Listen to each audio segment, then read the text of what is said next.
This is Paul Turner, the Immigration Barrister at Imperium Chambers. Thanks to everyone for tuning in.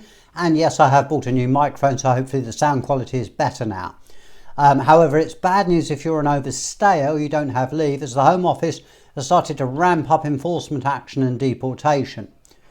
If anyone is facing, as I say at the outset, removal or does not have leave to remain, I would advise them to contact me or a reputable lawyer as soon as possible, as it appears that the Home Office is now seeking, at great expense, to remove more and more people from the United Kingdom, even though it does cost the taxpayer a huge amount of money. It brings me absolutely no pleasure at all in reporting that the Home Office spent nearly £9 million on deportation charter flights. That's where they booked the plane just to remove people in 2020. And what is quite frankly a staggering sum of money, and in my view a waste, because they only managed to deport some 800 people. Given that there are 1 million or so people without leave in the United Kingdom, this would mean that the government would have to spend billions upon billions of pounds to remove everyone. Again, another reason why the government should probably consider a targeted amnesty rather than pursuing enforcement action. What is shocking is out of this £9 million spent on chartering a plane or planes, is that £500,000 of that money was spent on planes that never even left the runway. So they spent £500,000 to hire a plane for it to sit on an airport and then go nowhere. In total, there were 47 charter flights to 24 countries in 2020, 18 of which were in Europe. One might ask if it would be cheaper to sort of use Ryanair or EasyJet, but no, the government want to waste money and they will waste it. In fact, there was nearly £600,000 spent on 5 flights that never departed.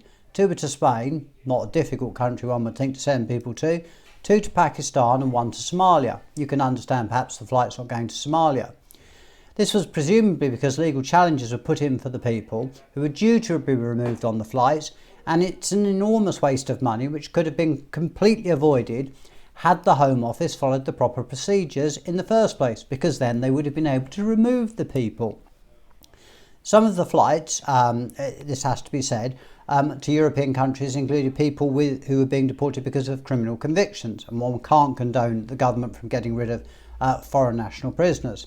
However, most of the people were asylum seekers who travelled to the UK in boats from France. This was obviously under the old Dublin Convention when we were part of the EU.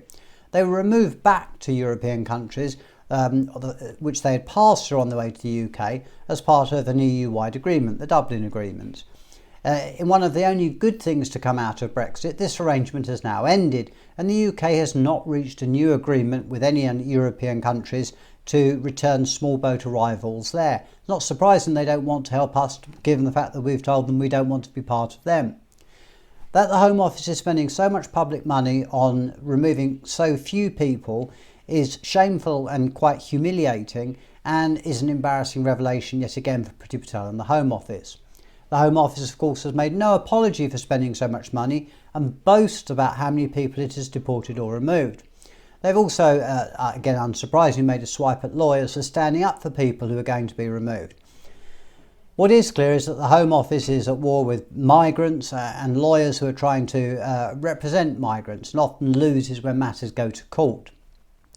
What is equally clear is that the government are now seeking to ramp up their enforcement action and increase it, especially with the end of the pandemic hopefully in sight.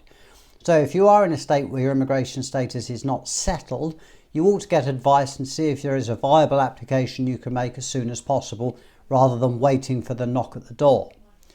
I hope this has been of some use. As I say, if you do have an immigration problem, or a family member does, or you'd like some immigration advice, get in touch with me and I'll see what I can do to help.